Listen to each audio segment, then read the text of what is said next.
আজকে বলবো কিভাবে আপনারা ঘরে বসেই ব্রাজিলিয়ান হেয়ার কেরাটিন ট্রিটমেন্ট করতে পারবেন মাত্র 3টি ধাপে। এর জন্য দরকার 3-4টি উপকরণ দিয়ে কিন্তু আমরা এটা কমপ্লিট করতে পারবো। আমরা মাসে 2 থেকে 3 বার করলে না। প্রথমে লাগবে হচ্ছে আমার চাল নিয়ে নিলাম।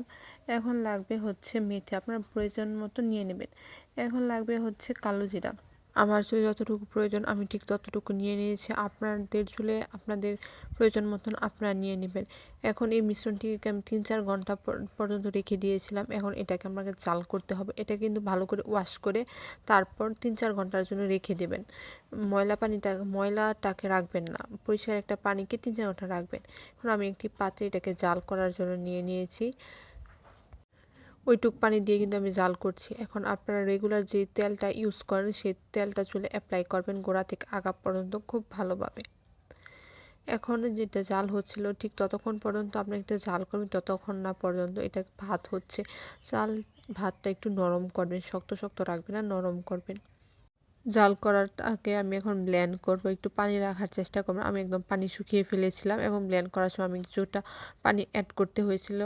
এখন আমি একটা পাত্রের মধ্যে গরম পানি করে দিয়েছি। এটাকে কুসুম গরম করবেন, বেশি গরম করার চেষ্টা করবেন না। এখন এটাকে একটা ভারী তাওয়াল বা গামছার মধ্যে এটা ভিজিয়ে নেবেন, পুরোটা ভিজিয়ে দেবেন এবং এটা চুলে বাঁধতে হবে। সেই পরিমাণ অনুযায়ী এটাকে একটু গরম করবেন, বেশি চিপবে না, হালকা চিপে যেরকম গোসলের পরে বাঁধে রেখেন চুলটা সেরকম বেঁধে রাখবেন চুলটাকে। এখন যে আমি ব্লেন্ড করেছিলাম সেই মিশ্রণটা একটু শক্ত শক্ত হয়েছিল। আপনারা যেহেতু একটু পানি রাখবেন, পানি রাখার চেষ্টা করবেন। আমি পানিটা কম হয়েছিল সেই জন্য শক্ত।